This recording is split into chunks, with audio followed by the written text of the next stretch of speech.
Hey friends, welcome back to the Dwelling Place podcast. We are so glad that you are joining us today, and we hope you're encouraged and inspired as you listen to this week's message. We're going to read from Psalm 71, verses 15 to 18. I'm reading from the Passion Translation. It says, "I couldn't begin to count the times you've been there for me. With the skill of a poet, I'll never run out of things to say about how you faithfully kept me from danger. I will come forth in your mighty strength, O Lord God. I'll tell everyone that you alone are the perfect one. From my childhood, you've been my teacher, and I'm still telling everyone of your miracle wonders. God, now that I'm old and grey, don't walk away. Give me grace to demonstrate to the next generation all your mighty miracles and your excitement, to show them your magnificent power." You can take your seats this morning. We started a series about 3 weeks ago now that we entitled September Stories. And we started this series with the intention of sharing the real and lived experiences of people from this very congregation. People that you might see on a Sunday from across the room, maybe even people that you talk to on a weekly basis, but maybe you never knew their story or what God has done in and through their life. And so we started this series with the intention of sharing those stories to stir our faith and to encourage one another in the things that God is doing in and through the lives of people. And so I want to start this morning by reminding you of some of the stories that we've heard so far. We heard from Michonne a few weeks ago. She shared her journey with cancer. And she shared this beautiful story of trust and perseverance. And she shared how she is now 2 years cancer-free. And I don't know about you, but that is a good story. Ross shared about his journey dealing with a crippling gambling addiction, and how God miraculously intervened in his way in such a way that it was like darkness to light, bondage to freedom. What an incredible story. Seriously, God is worthy of praise. Bailey last week shared about how he encountered God in such a real and tangible way that it flipped his life upside down in a matter of months. He shared how God has now given him hope and a purpose. And Jessie shared beautifully about growing up without a dad in the home, the feelings of rejection and all the other things that come with that. But she shared about this journey that she's walked with God and how God has been so faithful and so good to her, and how the faithfulness of God has been outworked in her life, in the lives of her children and in her family and her marriage. God deserves praise for that. And I don't know about you, but I have loved hearing these stories, even just saying them again, reading them again. I get goosebumps thinking about it. I love it. We loved it so much that we decided to continue it one more week. So today we're doing September Stories in October. So that's good, one more week. Pastor Doug started off this series sharing about a story that we find in the Bible in Joshua chapter 4.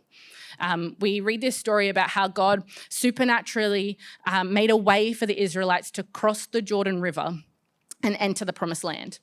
And God then commands Joshua to choose 12 men and to send them back into the middle of the Jordan River to collect a stone each, to carry a stone from the river out of the water and to build a memorial. It says in Joshua chapter 4, verse 6, it says, "We will use these stones to build a memorial. In the future, your children will ask you, 'What do these stones mean?' Then you can tell them, 'They remind us that the Jordan River stopped flowing when the Ark of the Lord's covenant went across.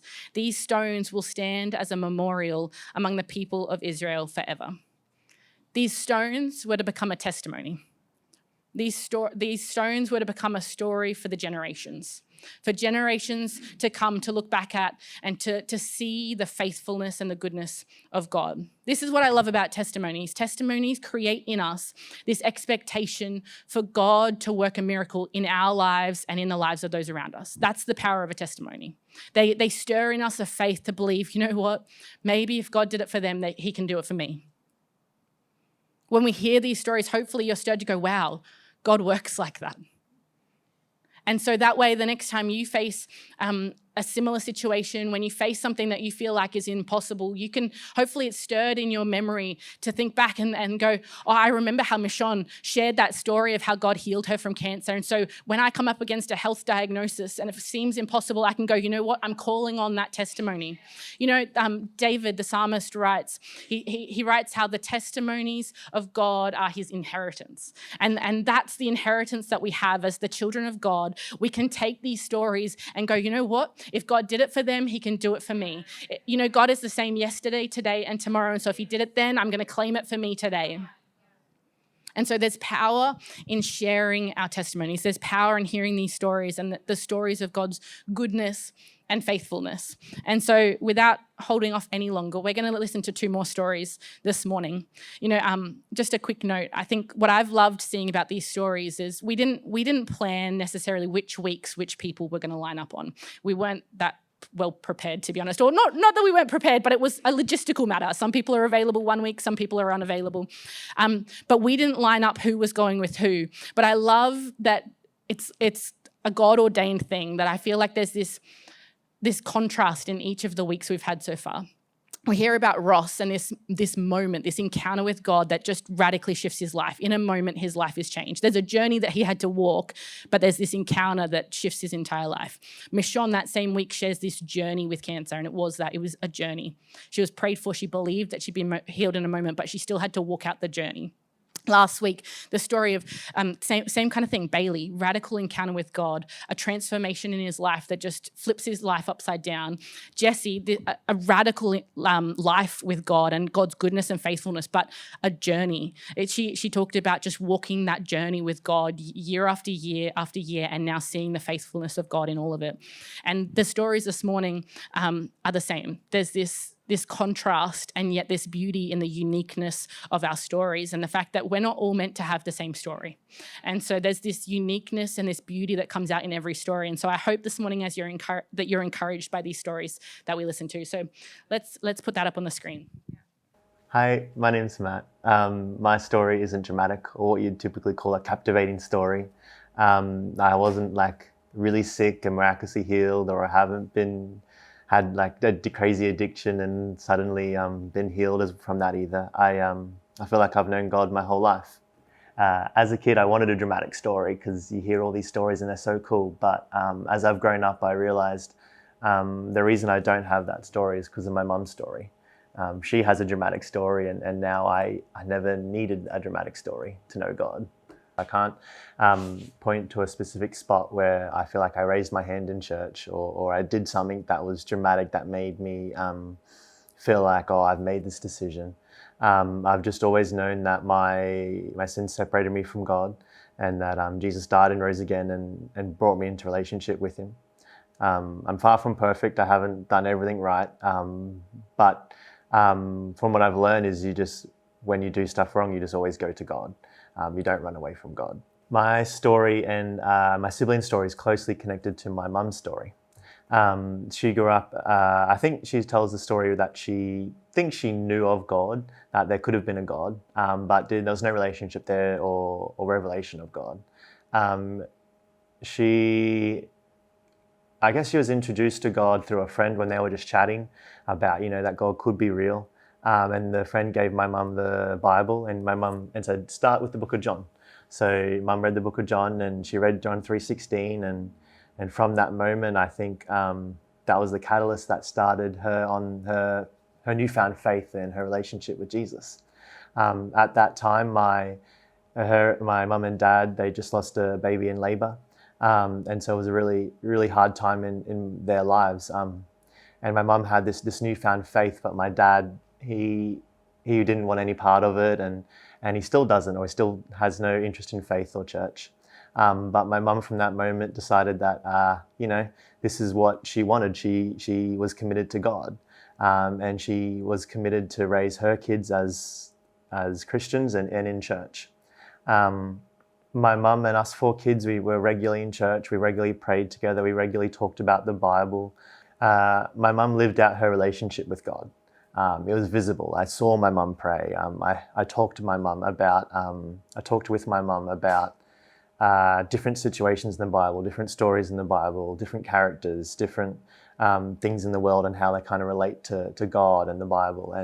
And I think that was really important to me growing up, and me and my siblings, where we saw her live out her relationship with God. Even in the face of severe health challenges and opposition from my dad and extended family, it's like my mum was committed to this. It didn't matter what else was going on. This is what she decided. She decided that this is what was going to happen. She was a Christian and we were going to be growing up like that. For me, it was my mum's authentic relationship with God, along with the fact we're always in church, always encouraged to serve, that solidified my faith and solidified my journey to serve God. Although I never really remember a decision, as I said before, my mum tells the story when I was 8 years old and we came home from church, and I came to her with maybe like 10 Star Wars figurines, which I really loved, and Mum says I loved them like the most in the world. I always played with them, and I brought them to Mum and I said, "Oh Mum, here, I think I love these more than God. Can you have them, please?" And so Mum, she just believed me, and so she picked him up, and I said, "Oh," and she's like, "What do you want me to do with them?" And I said, "Oh, you can just throw them out." But she didn't have the heart to do that. She just put them in her drawer, and she still remembers it to this day, where she says that's kind of the first instance of where she saw me decide, hey, like I wanted to put God first in my life. Now, between my siblings and I, 3 of us are pastors and the other one's a Bible college teacher. So we're all heavily involved in church, and we've all seen God's faithfulness with us. We've seen him provide for us. We've seen him protect us. He's been there to heal us, and we've felt his presence in our life. I don't have a dramatic story because my mum decided that as for her and her house, we would serve the Lord. Her decision and steadfastness in her walk with God changed the direction of our family. Now my kids and all my nieces and nephews are all growing up in church, I think because of my mum's decision and commitment to serve God.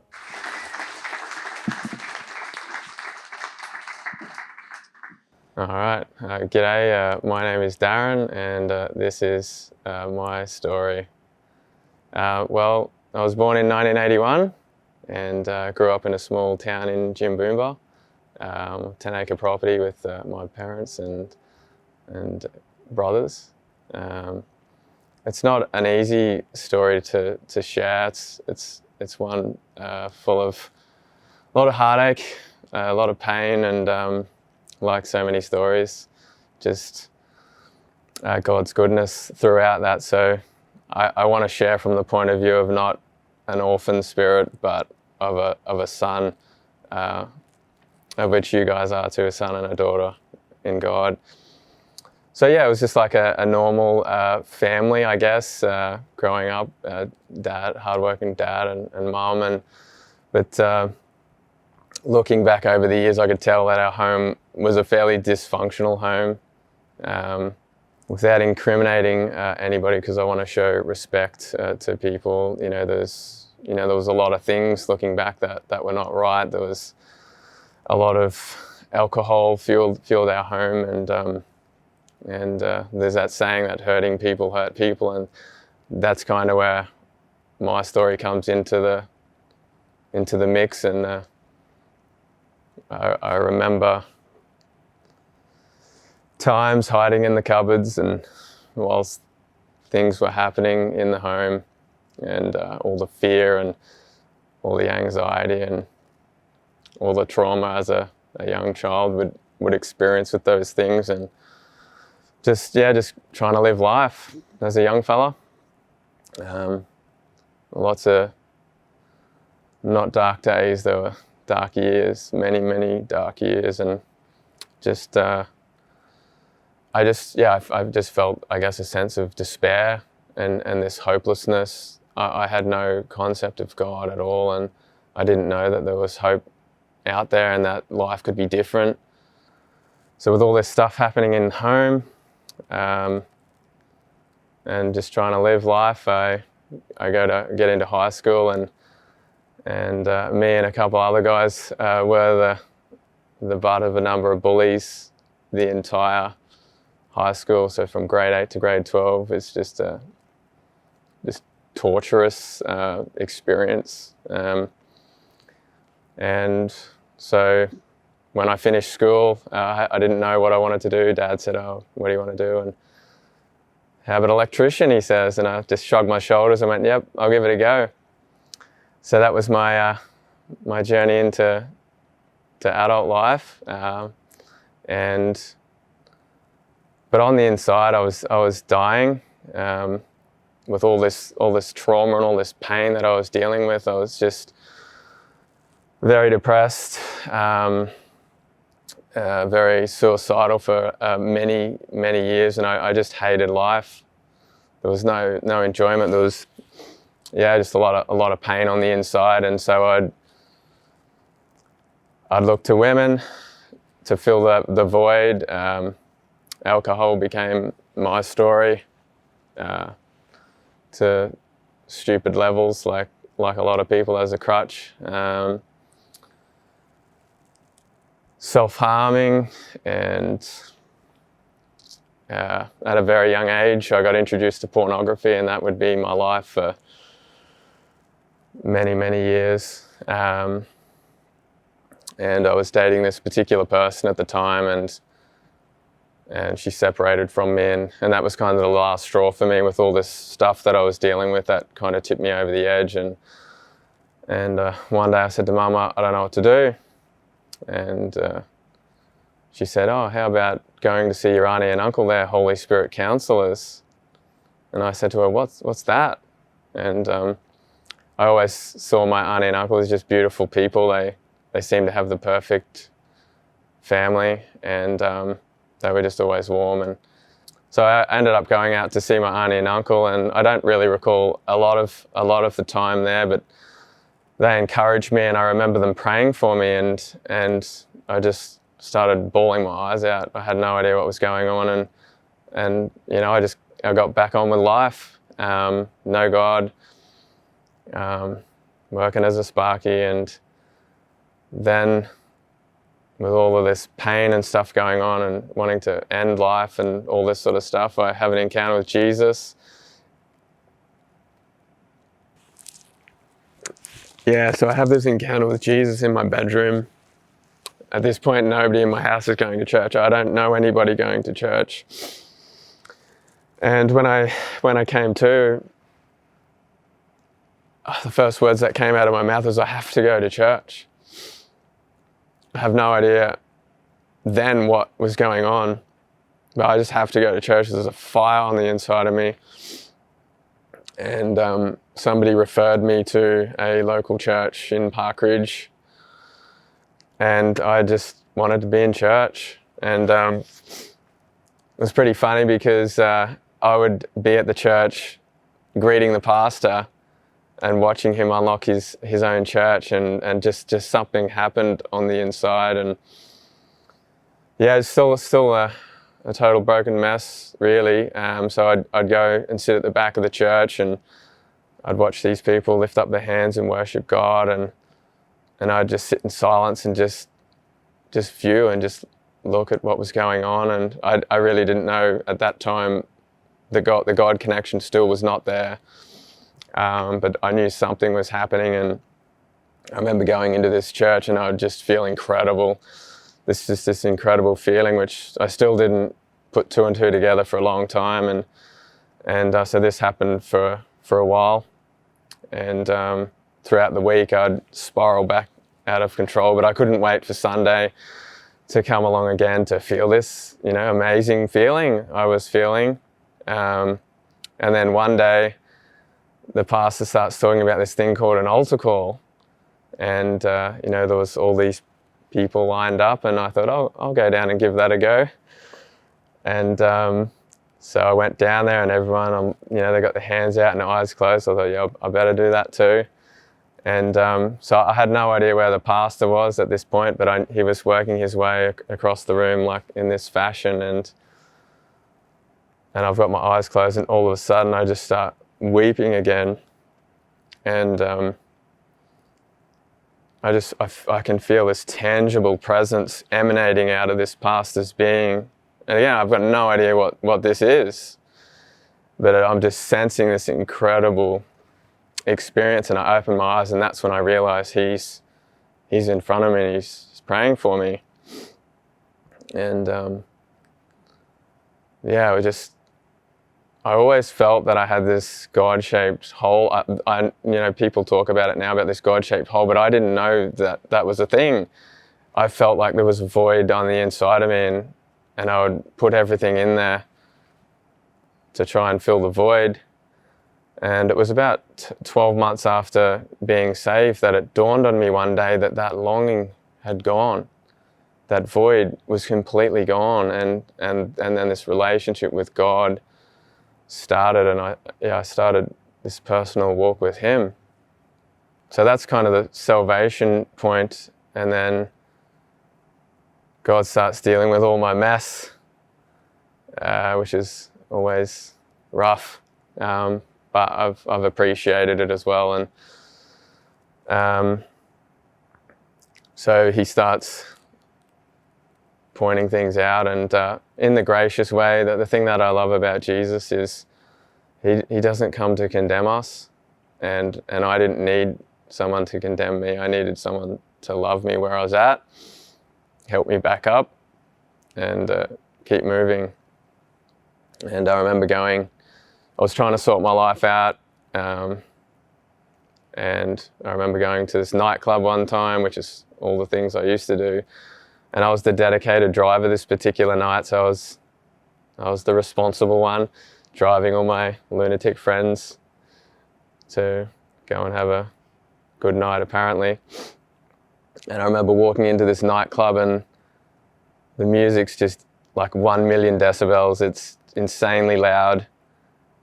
And I just hear God say, "You don't have to do this anymore."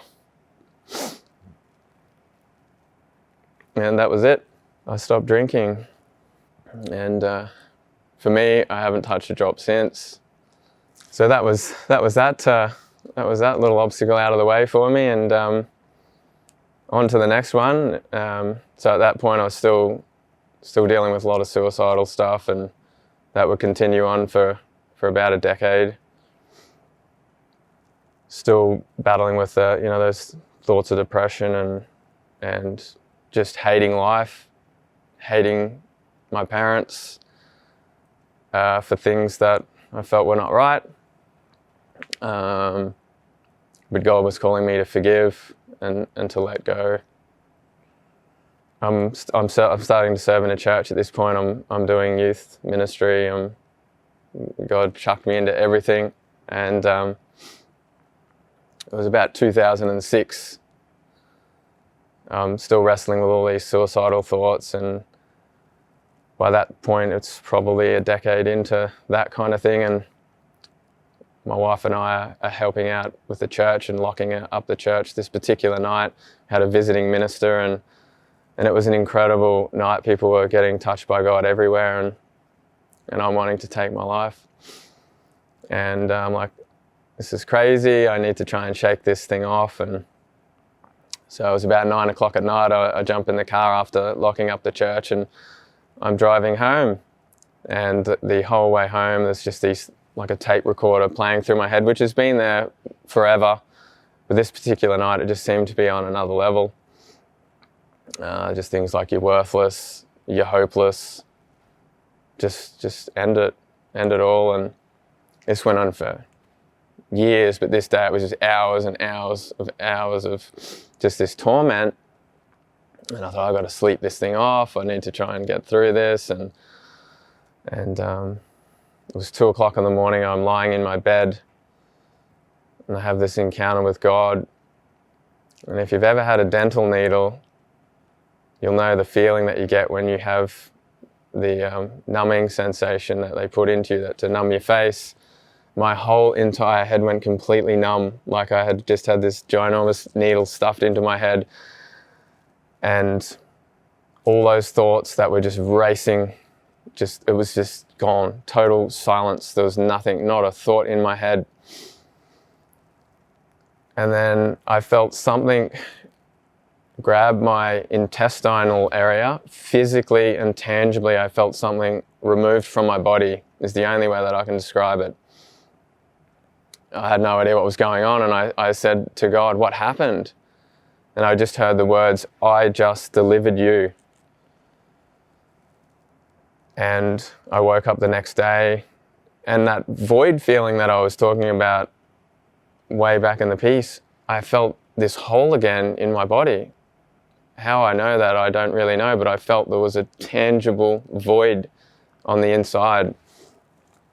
And God reminded me of that passage in the Bible that speaks about, cleaning up your house, and if you basically don't fill it with God, these things can come back and be even worse. And he said to me, "Worship me and I'll fill you." That day was a Sunday, and worshiping God was just like I was in heaven. It was the most incredible feeling. And to this day, some nearly 20 years later, I've never had to deal with suicide again. God completely delivered me. And that's really been the journey of God restoring my soul. It's taken a long, long time, and many other falls, many other poor choices. I'd eventually go on to fall back into pornography again, and it would be many more years later before he'd finally deliver me and set me free from that. It was another encounter with God, and it was just amazing, God's compassion and love for us, and just that he did that for me. I was in church, I met my wife. We've been married for 17 years in March next year, and have 5 incredible children, and I know that they'll all serve God one day and won't have to go through the challenges that we have been able to come through with the Lord. That's my story. Thanks for spending time with us today. To hang out again the next time an episode drops, make sure you subscribe. See ya!